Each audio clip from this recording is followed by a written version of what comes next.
All right, my friend. Who are you? How do I know you?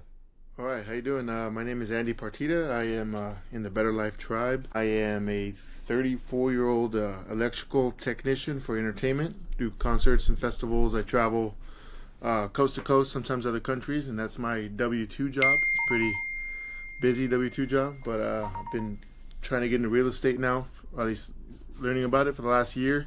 Do have one rental that I bought in 2016. It was actually a primary home, and that I rent out now.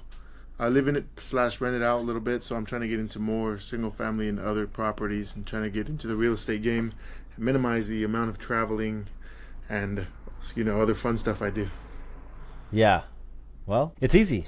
Well, I don't know how much I can help, but I mean, it's kind of in a weird way. It is easy. It's like anything in life. What you spend your time. What is that quote? Oscar Wilde, I think, says a man is what he thinks about all day long. And so you just have to train your brain to go to sleep and think, how do I buy real estate? And not Yeah, just like, that's a good start. But then it's like, how do I buy the next piece of real estate? And then how do I put in offers? How do I surround myself with people that are doing it? Like, it just becomes an idea to what do you have to do today? It's not hard. And there's people, I know dumb people making so much money in real estate. It's not a brain power thing.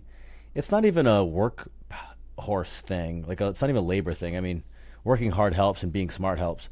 But really, it's just thinking about it, focusing on it, and then you got to have a little bit of confidence that you know you can do it.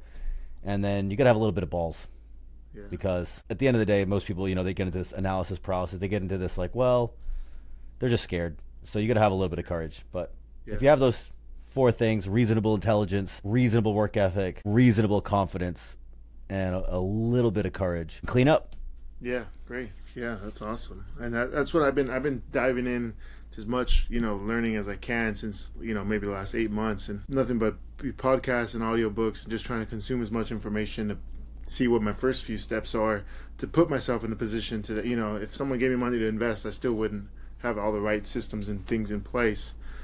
So that's where but now I'm ready to take the next step. I'm trying to dial, and that's what I'm glad I joined the Better Life Tribe. It's really helping me just in the goal setting alone, helping me to kind of see where to aim. Right? It's just okay. I want to do something, but what are the steps? I like how Brandon, you guys mentioned okay, there's 1,000 steps, but what's the first step and the second step and maybe the first 10 steps, and doing the exercise of, all right, if I want to get somewhere, a lot of the first steps don't even cost money. They don't even need money. There's nothing to do with money in the investing. You still have to pick a market, get a buy box, have the right mentality and all that stuff. And that's where I'm at right now. And I think I'm making, huge strides in that alone, and just focusing on first of all what I want and why I want it, and where how important it is to me, and obviously my purchases or spending or actual act saving and things will determine exactly how important it is to me. And so I think just by joining the tribe and writing down these goals, and is helping a huge amount. Love it. Yeah, dude, it's not hard. I mean, it is doing exactly what you want to do. What you're doing. It's figuring out like, okay, what is it? What do I do? Get clear, and then breaking that down into actual steps Yeah, that you could. Here's what I have to do tomorrow. Here's what I have to do today, because I think a lot of people get.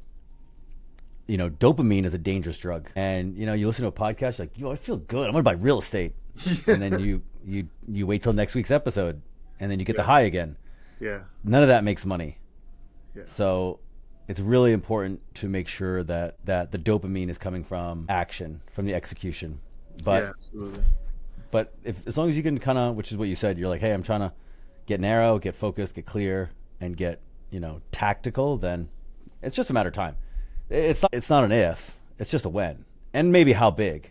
Yeah, But you can do way more than you think. yeah, I'm extremely excited, and where I'm at right now is I'm finalizing the actual goals. Because if you were to ask me right now, or I haven't even joined the pod yet, I want obviously you have to finish finalizing the goals and put them down on paper, and obviously we're ending this quarter and beginning the next one, so I'm blending the last week or two here in my goals. I've at least put those down, and figured exactly which goals I need to finish this quarter or start this quarter before even the next one. But once now that I'm almost done finalizing the goals and now having a clear vision of exactly what I want. Not just real estate, but there's health, body and mind wellness, and then there's financial snapshot, financial literacy and all that stuff. And I can't invest without making sure I have the right foundation and everything. So those are the three things I'm focusing on in order. They all kind of tie in. Obviously, if you're doing good on your finances, you're usually probably doing good with your health and stuff, because you're not wasting money on needless food and things like that. You're just kind of focused. They all kind of tie into each other. But if I save money on food, it's probably because I cooked it. It's probably better for you than setting a good foundation and getting a good saving point, and to jump into the real estate while learning all three simultaneously. But I think that's, since they blend in, it's not three separate ones, right? Not completely separate. Rather, they kind of bleed into each other a little bit, which helped me to kind of one goal can really knock out one habit could potentially knock out the three goals, or because they're a little bit blended. So I'm excited. How you do one thing is how you do everything. Yeah, that's great. Yeah, and they're very intertwined. I mean, I'm a gym rat my whole life. Health is wealth. If you go to the gym, you feel good, you look good, people take you more seriously, your mental health is far better. Yeah. I mean, I know we have a depression epidemic in this country. We also have a obesity epidemic in this country, and they're not disconnected. They are tied. Yeah, absolutely. And if you feel like crap and then you don't do anything about it, and then you feel bad about yourself, it's a negative. And then you're like, well, now it's hard. The gym gets harder every day you don't go. So like getting in shape and then eating clean, you feel better when you eat clean, you save money. You're right. It's all very cyclical. And then you're like, well, I feel good. And now, what I tell you before, like you're gonna need a little bit of that confidence to go out and get these deals. So when you look good, when you feel good, you have more of that confidence, and then going off and putting stuff on in offers and stuff. It's easier. It really is. It's easier because you're like, I'm doing everything right. I'm hitting my strides. Yeah, absolutely. And financial stability. Yeah, this is an interesting one, because I find a lot of people, they go to business, but I think it's a very difficult task to go start a business when your personal financial life is a mess. Yeah. Because a business is the same rules as your personal financial balance sheet or your P&L. It's the same rules, but bigger and more responsibility. Yeah. So if you can't manage, an income and single expenses, or maybe family expenses, how are you going to manage projects, employees, additional taxes, and the complexity that comes with business? So getting your financial house in order, your balance sheet, and your profit and loss, and getting that in order is foundational to getting the next step. Yeah, absolutely. And that's why I'm trying to focus on, the beginnings of all three of those. But I completely agree, and I know that how important that is. And I'm glad that the tribe has helped me at least see those. And it's always in the back of your head, like, man, I really should get in shape. I really should look at my finances. I don't even know where all my money goes. And you can sign up for so many things and you forget, and you're just bleeding all this money, and you have no idea. Probably 18-year-old college me would be mad at myself for the amount of money I'm kind of bleeding just because of just overlooked, and like, do I really need these subscriptions and things like that? So once I dial that in, I know what gets measured gets managed, and that's what I'm trying to work on right now. Yeah, good, dude. You're on. Yeah, you're doing all the right things, and accountability helps. And accountability in this culture is hard right now. I feel like, the internet has a lot of people teaching, but they're not really teaching. They're trying to sell you, or they're trying to sell you a little bit of your attention. They're teaching, but really what they want is, they want you to listen to what they have to say for 60 seconds. Yeah, I get it. It's like, probably calling you in and teaching with the one hand so they can slap you with the other with, maybe a course or class or. Well, even if there's no like hidden motive, it's still just like, it's 60 seconds away from what you're supposed to be doing. Yeah. It's 60 seconds of distraction. It's not accountability. What I think people need right now is people in their life to look at Andy and be like, Andy, you're fucking this up. Yeah. Andy, it's not the government's a mess. The government's not coming. They fucked it up. They're not coming to help you. Like, the government's not going to fix anything. Your parents aren't coming to help you. Your boss ain't going to make you no money. Like, somebody in your life, even your best friend, like, they can only, best case scenario, they help themselves. Yeah.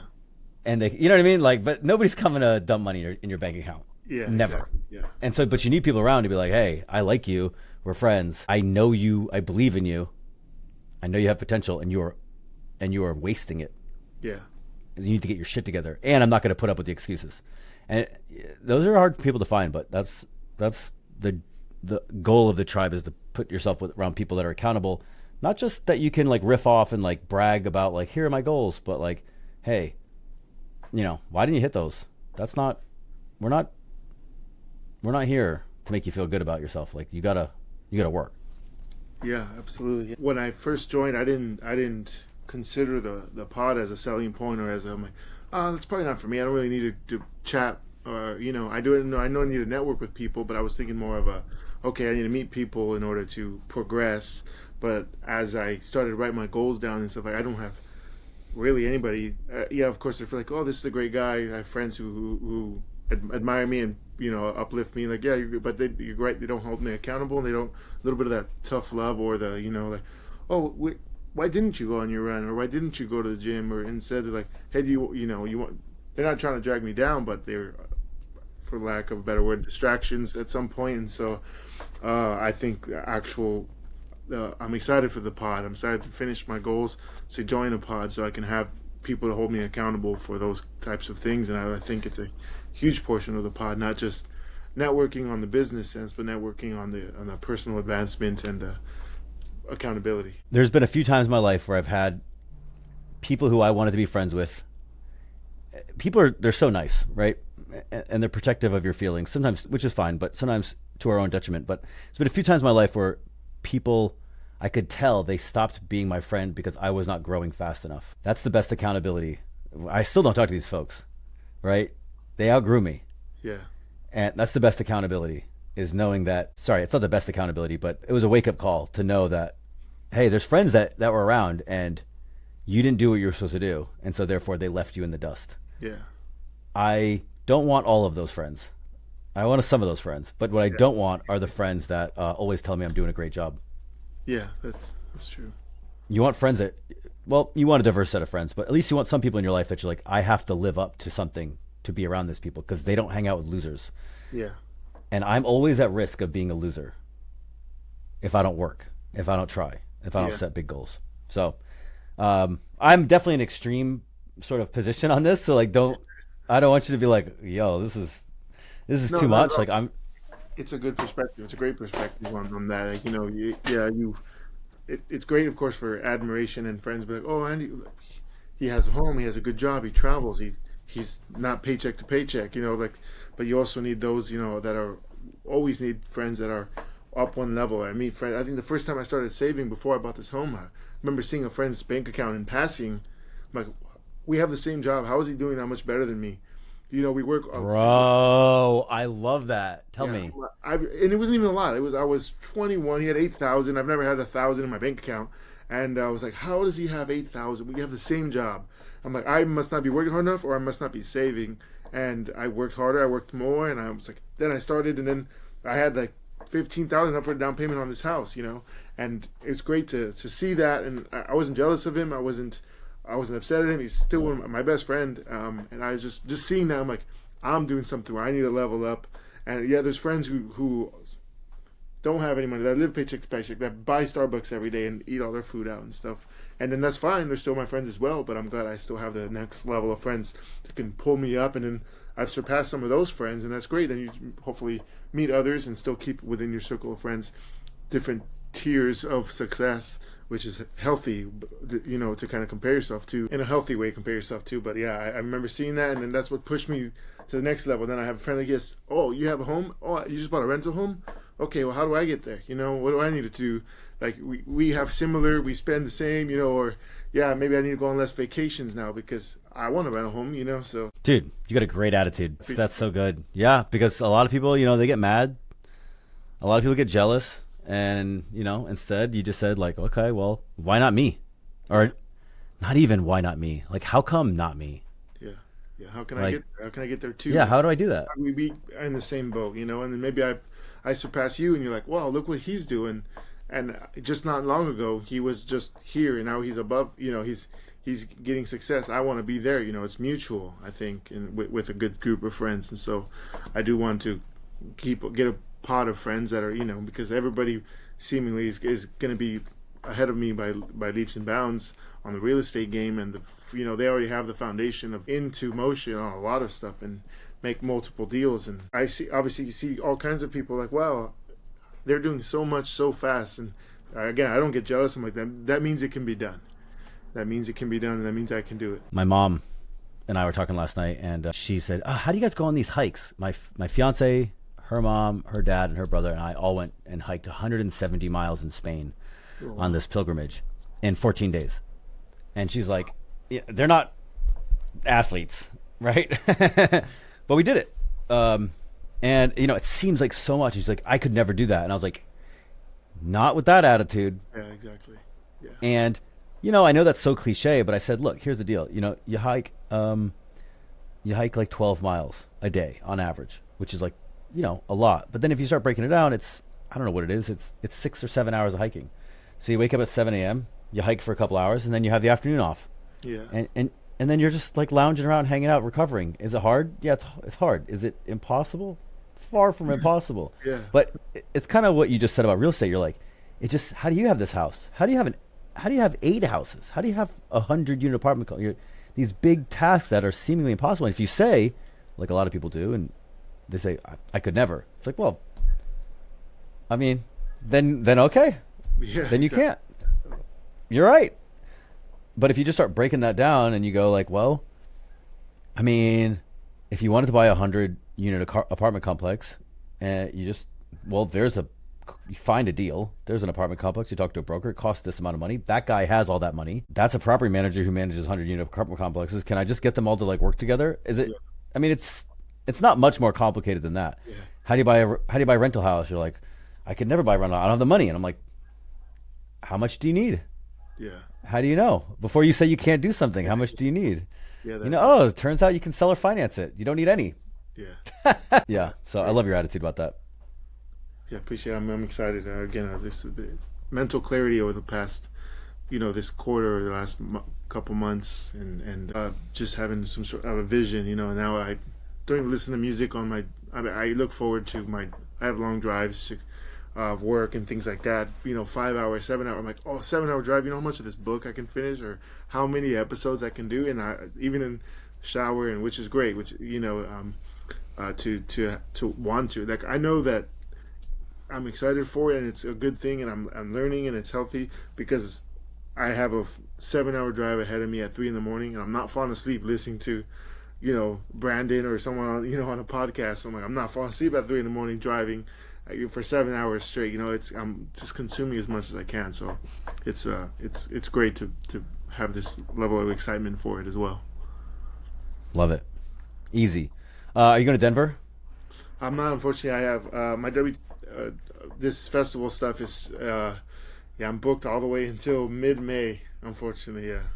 Damn, dude. Festivals back to back to back. I'm missing all that one. The only one I could potentially go to is BPCon, hopefully, but I'm missing the other midterm rental summit, because it's during there's a festival here, Coachella and Stagecoach right here. So our company, a company I work for, or I'm a contractor, we do all the power and air conditioning, all the temporary setup for the entire thing. So I'm actually starting there tomorrow. Nice.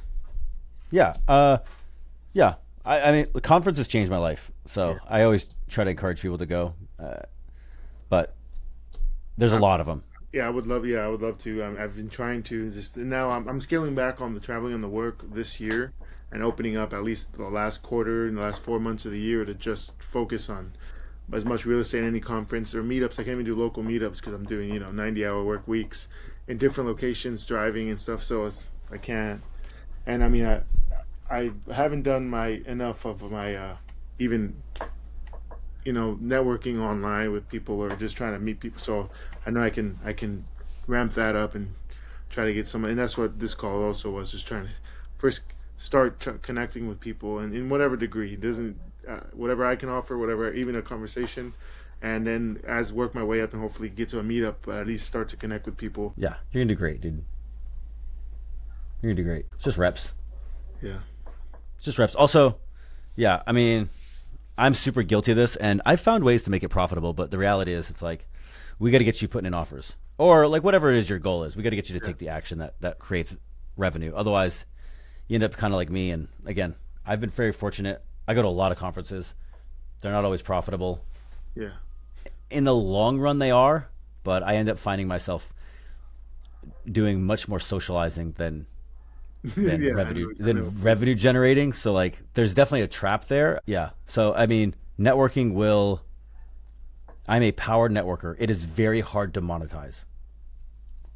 It is very hard to directly monetize. So networking plus having a revenue generating business is where you want to be at. So I always like warn people. I'm like, hey, come to the conference, come to this, network. Also, it's the same thing as the dopamine of the like, you know, it's the same thing as like, you know, scrolling or educating and just like, you know, you're like, I'm getting the dopamine hits of like learning about real estate, but I'm not making any money. Well, conferences are the same thing. If you go to too many meetups, you end up like, you know, getting the dopamine of like, look at all these cool people. I made all these friends. I'm not getting the monetary or the actual. No fucking money still.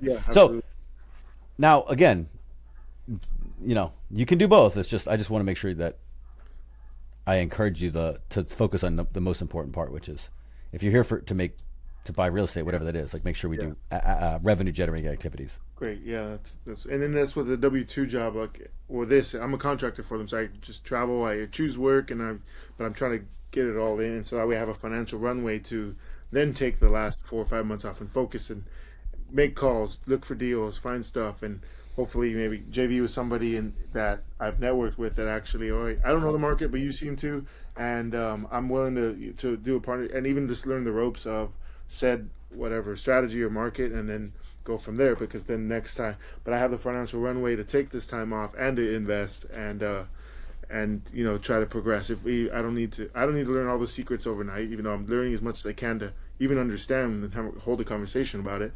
But I know jumping in and getting the first deal is really what's gonna propel me forward. Like, well, that's it. Like, just hire this guy and make sure this guy and cover all the bases and have money in the bank just in case something goes south. And then, but I agree the importance of both aspects. Yeah, dude, partners are everything. I don't discount partnerships. I am not a solopreneur. I am a team guy. So yeah, my going to conferences is really starting to pay off now, but it's been 5-6 years. So it's just, you know, that's a lot of money to put out for 5 or 6 years. Yeah. With hoping it'll pay off, but it does work. So just trying to warn you of the balance. That's all. Yeah, absolutely. Yeah. Where are you going to invest? Well, here in California, in Indio, I know the market. So I'm trying to find another property here. I know midterm and slightly, not really short term, but midterm and long term here in Indio, California is where I know.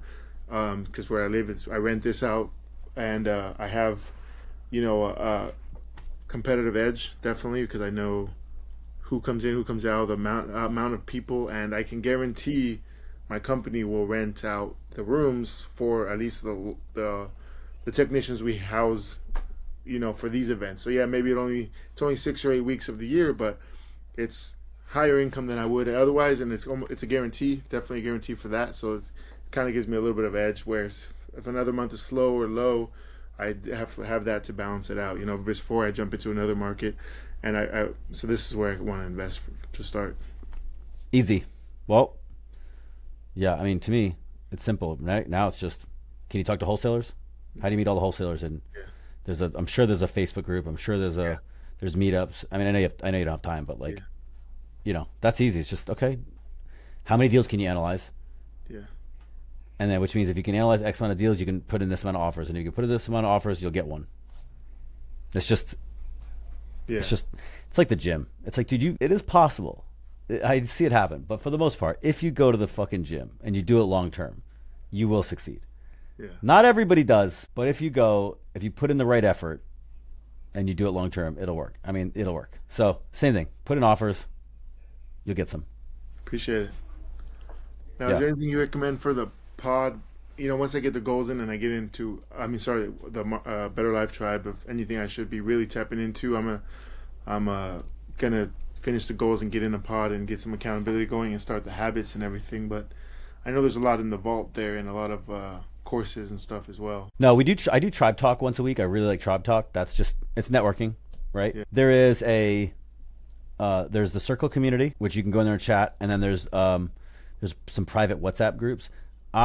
Most people are shy to their own detriment. If you go, I don't know if you're religious, but like it's both religious and it's just a wisdom of life. Like, if you ask for nothing, you will get it every time. But if you tell people, what is the quote from the Bible? Ask and ye shall ye receive. Yeah. So what people do is they just, they have this WhatsApp group, they have Circle, and they just don't tell people what they're trying to do. But if you go there and without being salesy and without being a pest, but if you're like, hey, my name's Andy, I want to buy properties in California, and you just post it, maybe the right person will see it and maybe they won't. But then if you post it again in a month or 3 weeks, yeah, they might see it next time. Yeah. And then if you post it again in a few weeks, they might see it next time. So you have to get kind of people to know. It's like, oh yeah, Andy, that's the guy from Indio, California. He's buying single family homes. And then the next time somebody hears such and such, Indio, California, they are conditioned to say your name. And that's how you become the guy that's like this. I don't know anybody else in this part of the country. I don't know anybody else in Indio. So like, I just like, hey, I just want to meet everybody in SoCal. Anyway, so when you ask me what the resources are, I'm like, the biggest resource that you can have, whether it's on our platform, the Better Life platform, or social media in general, just life, it's just telling people what you want to do. And not asking as much as saying, like, this is what I'm trying to accomplish. Yeah. If you want to help, here's my problems. And it's you don't have to sell anybody anything. You don't have to, like, be desperate or, like, ask. You can just say, this is what I'm trying to solve. Can you help? No? Okay, no problem. If you tell people enough, like, people want to help. So that's the biggest resources that I think is available to everybody and people don't capitalize on. That's great. I can see how that will help. You're getting more eyes on, I can't physically tell people go around the mall and explain what I'm trying to look for as fast as I can get eyes on Facebook groups and our circle. Hey, this is what I'm about, this is what I'm looking for, and if anybody hears of anything. So I see the wealth in that. And most people don't do it, even though I know the internet is loud and it's full of noise and everything, but the vast, overwhelming, like 99% of people don't do it. So when you say, hey, I'm the guy in Indio who's doing real estate, it's like, oh, well, there's 3 of you. Yeah. It's not a billion people, so yeah. You become one of very few. What else? How else can I serve you? Well, honestly, this has been great, just to at least connect with someone and kind of share what I've been trying to accomplish. Yeah. Well, I'm trying to go to the gym. It's new for me. I mean, because I'm East Coast, West Coast. There are excuses, of course, but I'm really trying to get on that. Travel makes it hard. You ever read a book called? You probably not. It's an old book now, but it used to be like the powerlifting, the weightlifting, like the book. It's called Starting Strength by Mark Ripto. No, most people haven't. That book is everything you need to know to get in like deadly shape, and everything in the book will last you probably 5 to 8 years of your like weightlifting career, let's say. Oh, I see. Oh, great. It's like the rich dad poor dad of weightlifting. And people, they try to make it so complicated. Like, weightlifting is not complicated, dude. It's just all the things. It's the same thing as money, right? You don't make money spending money. You don't make money by wasting money. What do? You fucking save money.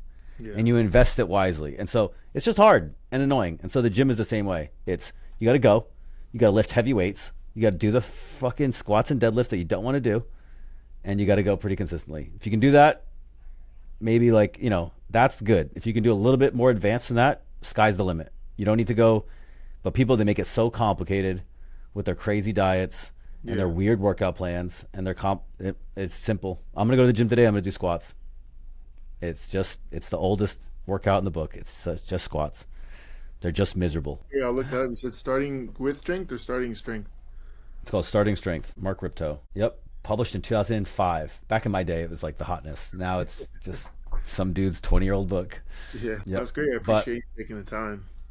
Yeah, man. Yeah, dude, you got a great attitude. You add a little bit of fitness, make a little bit of money. You're on top of the world. There's nothing else you can ask. Great. That's great. I feel just even wording where I'm at. You can tell yourself as much as you want. Just voicing it to like I feel better, but even voicing like, what, I do believe I'm on the right track, and I am. Now I just need to take some steps, of course, and take different steps other than consuming information. But it does feel good to kind of voice the trajectory I'm on, and like you said, hopefully it's not if, it's when, and once I start dialing in the strategy and taking the right steps, and that's what this goal setting has been huge helping with. So I'm excited. Dude, Brandon Turner's goal setting program is world class. He's the best of the world at it. It's crazy good. Yeah, I'm very thankful because it helped me with my relationship. It's so good. It works. So the rest is just execute. Get into a pod as soon as you can. Don't delay. Yeah, I'll do that next. Probably Yeah. do that this week. Don't be scared. And then it's just a time commitment. I mean, which I'm gonna make work, of course. It's just, but the Yeah, it's a pain in the ass. I know. yeah. And Yeah, it's I get it. mostly I'm not- traveling and festival show I'm days, not- stuff like that. I'm not diminishing any of that. I'm just, yeah. You got to figure out how to do it all. Yeah, exactly. Yeah, absolutely. All right, my dude. Cool. Well, thank you very much. I appreciate it. And you have a good evening. Yeah. Hang tight. Don't Oh, leave. yeah. Don't leave.